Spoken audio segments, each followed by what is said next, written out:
नमस्कार, मैं शंभू कुमार सिंह और आप देख रहे हैं नेशनल दस्तक का फेसबुक पेज। आप सबको स्वतंत्रता दिवस की बहुत बहुत बधाई। और आज इवनिंग है, शाम है, 15 अगस्त की शाम है। कल 15 अगस्त है।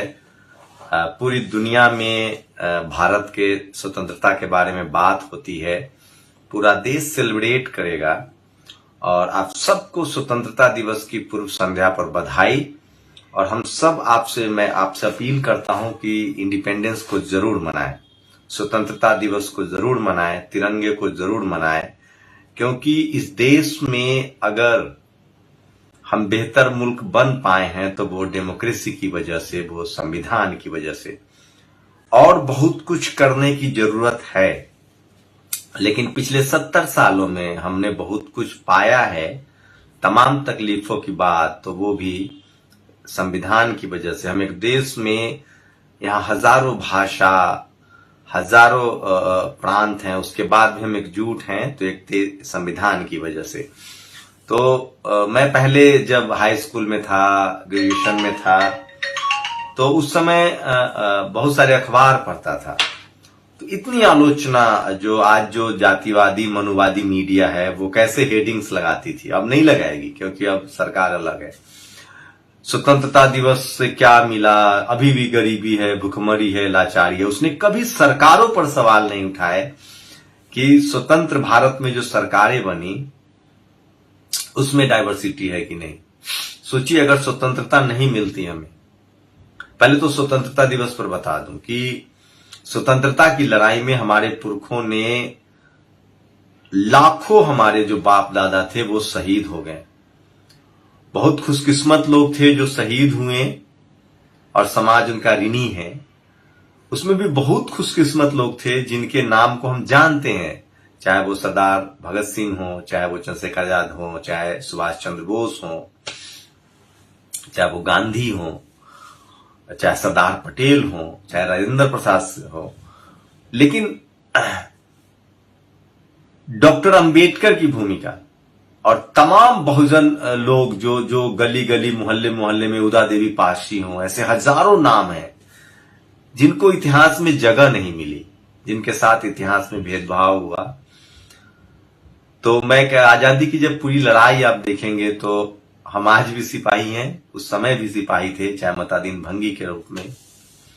और सिद्धो कान्हा, तिलका मांझी, बिरसा मुंडा, अंग्रेजों से लड़ाई में जो शुरुआत हुई, सिद्धो कान्हो, तिलका मांझी और बिरसा मुंडा। तो आदिवासियों ने लड़ाइयां लड़ी। गुंडा एक्ट अंग्रेजों ने बनाया क्योंकि वो हमारे जो SC ST OBC, आज के हिसाब से जो SC ST OBC हैं, जिनको वर्णवादी व्यवस्था ने शूद्र और अछूत कह रखा था, और जो अंग्रेज आने के बाद जिसने गुंडा एक्ट बनाया। तो सोचिए, इस देश के SC ST OBC माइनॉरिटी जो आज हैं, जो पहले शूद्र और अछूत जिनको कहा गया, सोचिए कैसे। मैं एकदम 5 मिनट में आपको पूरी रिवाइव कर दूंगा कि कैसे इतिहास बदला। पुष्यमित्र शुंग के पहले घनानंद, सम्राट अशोक, मौर्य वंश, नागवंश, तमाम बड़े राजा हुए जो बुद्ध को मानने वाले थे, और बुद्धिज्म का वो पूरा दौर था। शानदार काम हुआ। उसके बाद कल्चरल हेजेमनी आई और सनातनी व्यवस्था कायम हुई जब बृहद्रथ की हत्या होती है। उसके बाद से जातिवाद का इंप्लीमेंटेशन होता आया। कब तक? सम्राट अशोक के वंशजों को मारने के बाद कल्चरल हेजेमनी आई, और वो चली जब तक इस देश में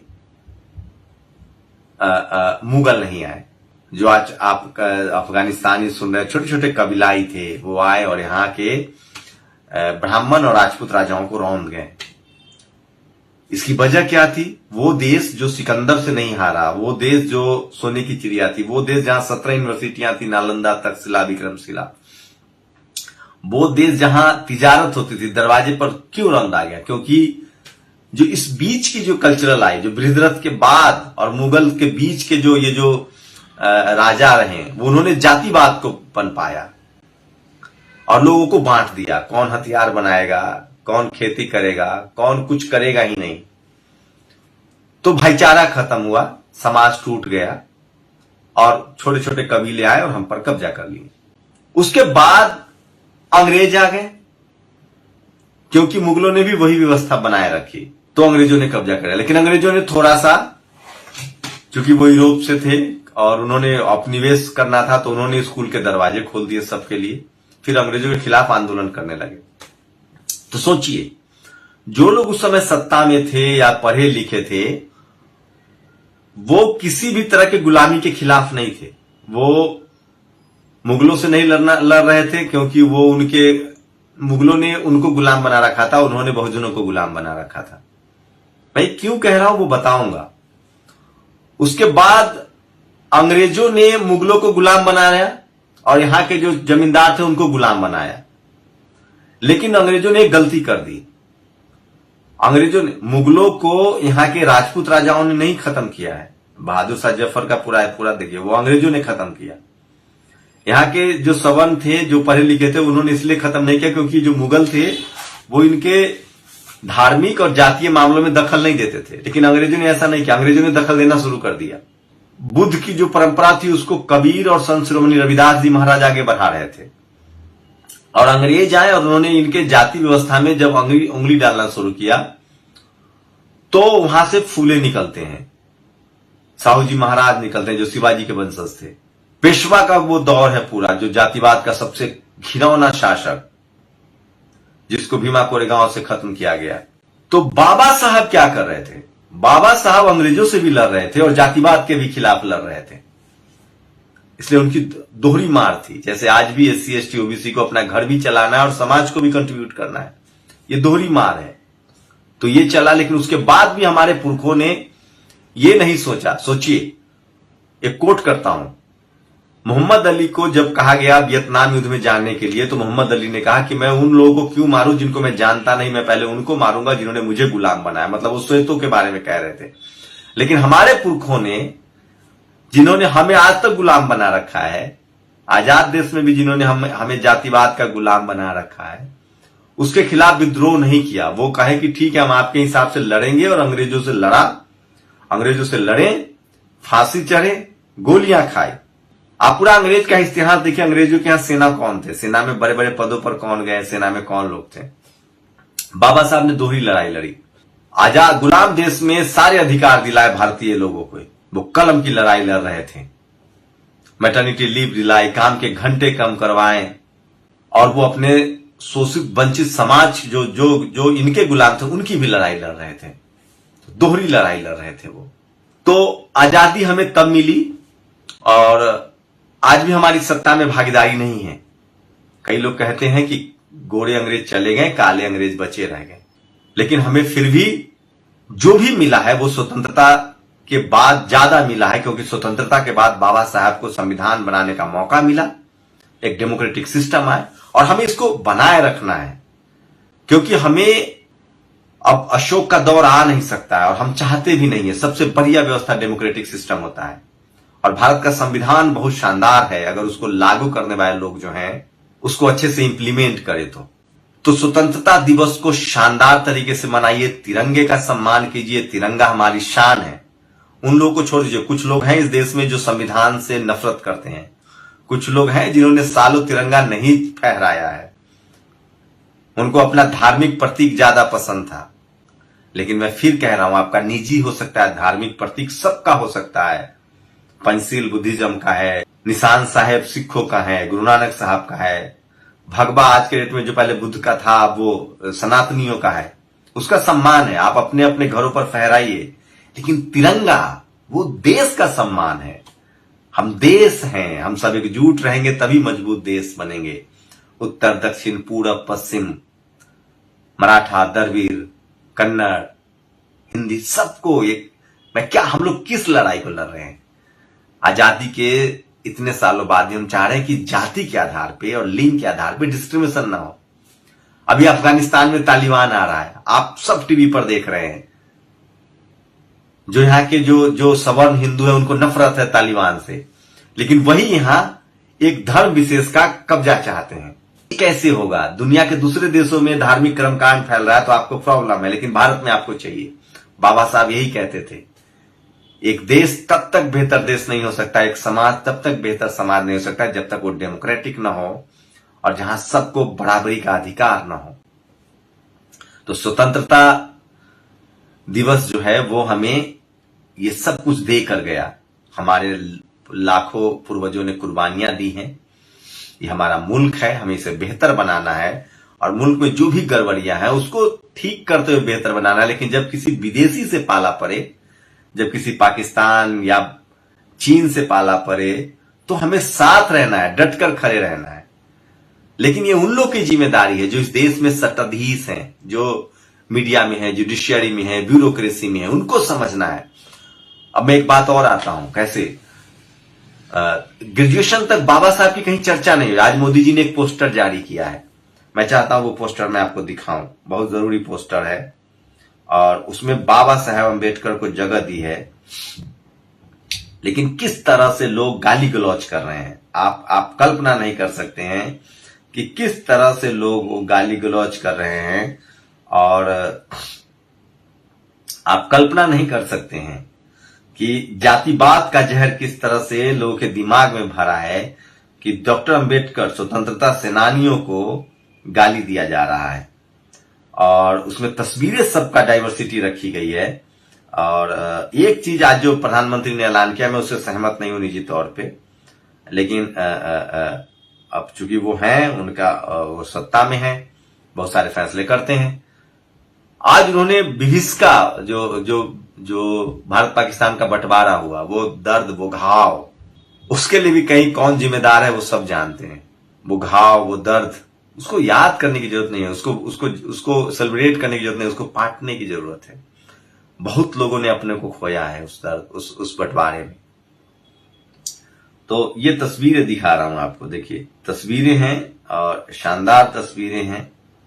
और मैं फिर कह रहा हूं कि इतिहास को आप भुला नहीं सकते हैं और इसीलिए कुछ पोस्ट भी लोगों ने लिखा है और मैं चाहता हूं कि इसको शेयर कीजिए। देखिए ये तस्वीरें मैं आपको दिखा रहा हूं, चलिए मैं पीछे कैमरा करके दिखाता हूं। नेहरू हैं, डॉक्टर अंबेडकर हैं, सुभाष चंद्र बोस हैं, गांधी हैं,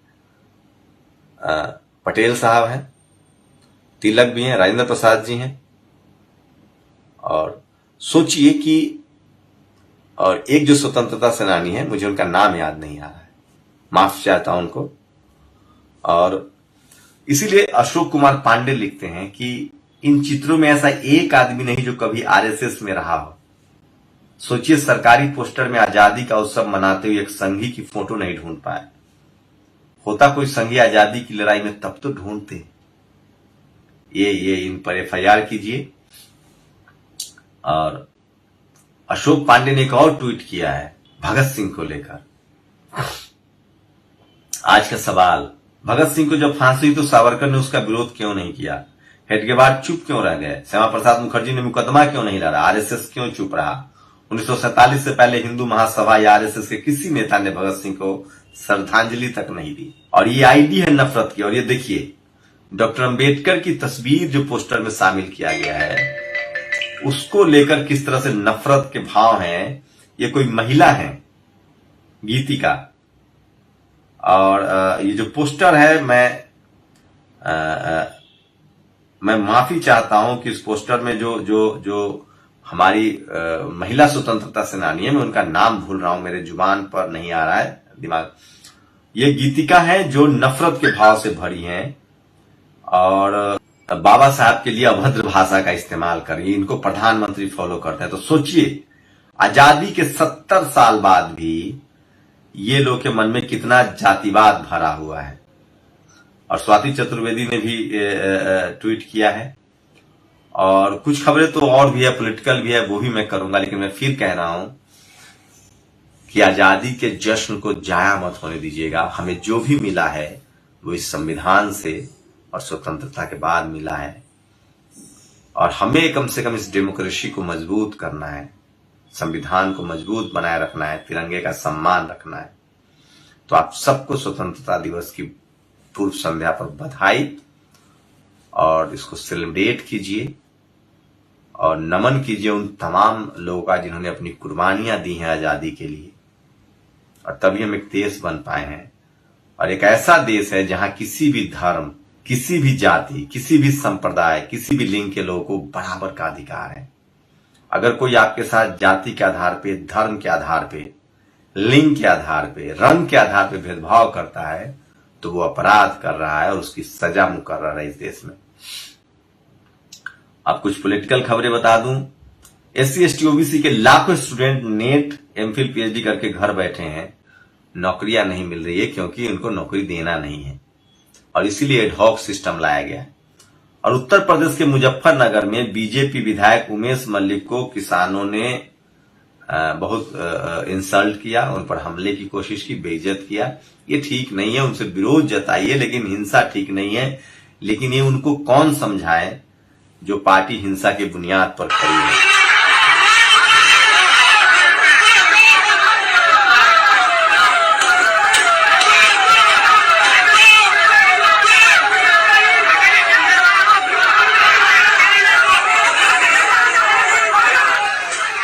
तो ये तस्वीरें दिखा रहा था और प्रधानमंत्री ने कहा देश के बंटवारे को, दर्द को भुलाया नहीं जा सकता है। नफरत और हिंसा की वजह से हमारे लाखों बहनों और भाइयों विस्थापित हुए।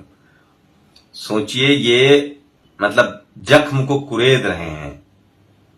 इसीलिए सिद्धार्थ वरराजन ने पूछा कि एक कत्लेआम तो गुजरात में भी हुआ था, उसका भी जश्न मनाए क्या? उसका भी तो। और रूबिका लियाकत पर तेज प्रताप यादव ने हमला किया है। रूबिका ने आज एक ट्वीट किया था कि प्रधानमंत्री डरपोक भी हैं, आप डरपोक भी कहते हैं और तानाशाह भी कहते हैं, दोनों डरपोक तानाशाह कैसे हो सकता है? इस पर बहस शुरू हुई। दरअसल कल लाल किले की प्राचीर से प्रधानमंत्री भाषण देंगे, लेकिन उसको कंटेनर से ढकवा दिया गया है। ऐसा पहले कभी नहीं हुआ था 70 सालों में। तो इसी को लेकर लोगों ने ट्वीट करना शुरू किया कि प्रधानमंत्री डरपोक हैं, लोग तानाशाह भी कहते हैं उनको। अब रूबिका ने ही सवाल किया कि डरपोक तानाशाह कैसे हो सकता है, तानाशाह डरपोक कैसे? तो रूबिका को लोग समझा रहे हैं कि जो तानाशाह होता है वो डरपोक ही होता है, इसलिए वो तानाशाही करता है सत्ता के दम पर। और जैसे तुम पत्रकार हो और दलाली करे, दोनों एक साथ हो। तो ये इस तरह की भाषा इस्तेमाल किए तेज प्रताप यादव ने। मैं इसके समर्थक नहीं हूं। और आम आदमी पार्टी के संजय सिंह ने लखनऊ में एक बड़ी यात्रा निकाली तिरंगे को लेकर। ये अच्छी कोशिश थी, अवेयरनेस होनी चाहिए स्वतंत्रता को लेकर, लेकिन संविधान को लेकर भी अवेयरनेस होनी चाहिए, क्योंकि हमारी पूरी स्वतंत्रता जो है वो संविधान के आसपास है। देखिए, तो ये तमाम खबरें मैं आपको बता रहा था। जो सोशल मीडिया है वही बहुजन मीडिया है, सोशल मीडिया है वही सच्चा मीडिया है। और दिल्ली विश्वविद्यालय की जो एक प्रोफेसर थी डॉक्टर रीतू, जिनको जातिवाद की वजह से नौकरी से हटा दिया गया था, वो कोर्ट गई और अब जो आरोपी हैं उन पर FIR की तैयारी हो रही है। वो भी बड़ी खबर है। तो ये तमाम बड़ी खबर थी जो मैं आपको बता रहा था। और आज लाल किले पर जिस तरह से शिपिंग हुई है उसको लेकर भी लोग तमाम तरह के तंज कर रहे हैं। और इसलिए मैं कहता हूं कि सोशल मीडिया जो है वो बहुजन मीडिया है, सोशल मीडिया ही सच्चा मीडिया है। और सोशल मीडिया पर आपको अपडेट रहना चाहिए। और तानाशाह एक डरपोक आदमी होता है, हरिशंकर परसाई की ये लाइन थी। और इसी को लेकर रूबिका की बहुत फजीहत हो रही है। और क्रांति कुमार ने लिखा है कि नाई हो या धोबी लोहार या चमार, पारसी हो या हीर या अन्य श्रमिक वर्ग, वैदिक सभ्यता में शासक नहीं बन सकते थे। तलवार बनाने का अधिकार लोहार को था, लेकिन उठाने का नहीं था। अफगानिस्तान में वर्ण नहीं है, वर्ग है। नाई, धोबी, चमड़ा बनाने वाले एक थाली में मांस खाते हैं, एक ही मस्जिद में नमाज अदा करते हैं। मध्य युग में इनकी जातीय एकता के आगे भारत की वर्ण व्यवस्था ने मत्था टेक दिया, जो मैं आपको बता रहा था। और वही क्रांति ने एक और पोस्ट लिखी है कि इस देश में डेमोक्रेसी सिर्फ 2 पार्टी में है, एक लेफ्ट और एक बीजेपी।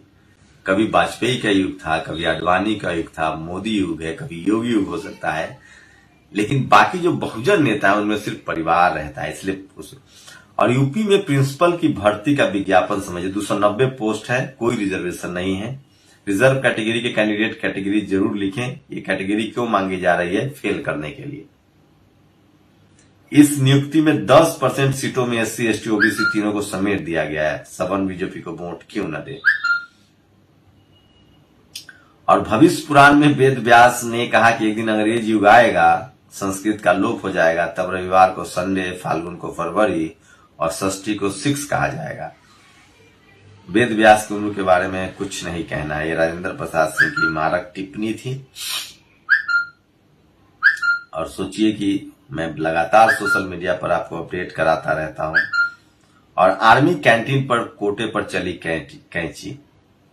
अब आर्मी कैंटीन में भी सब कुछ ठीक नहीं होने वाला है।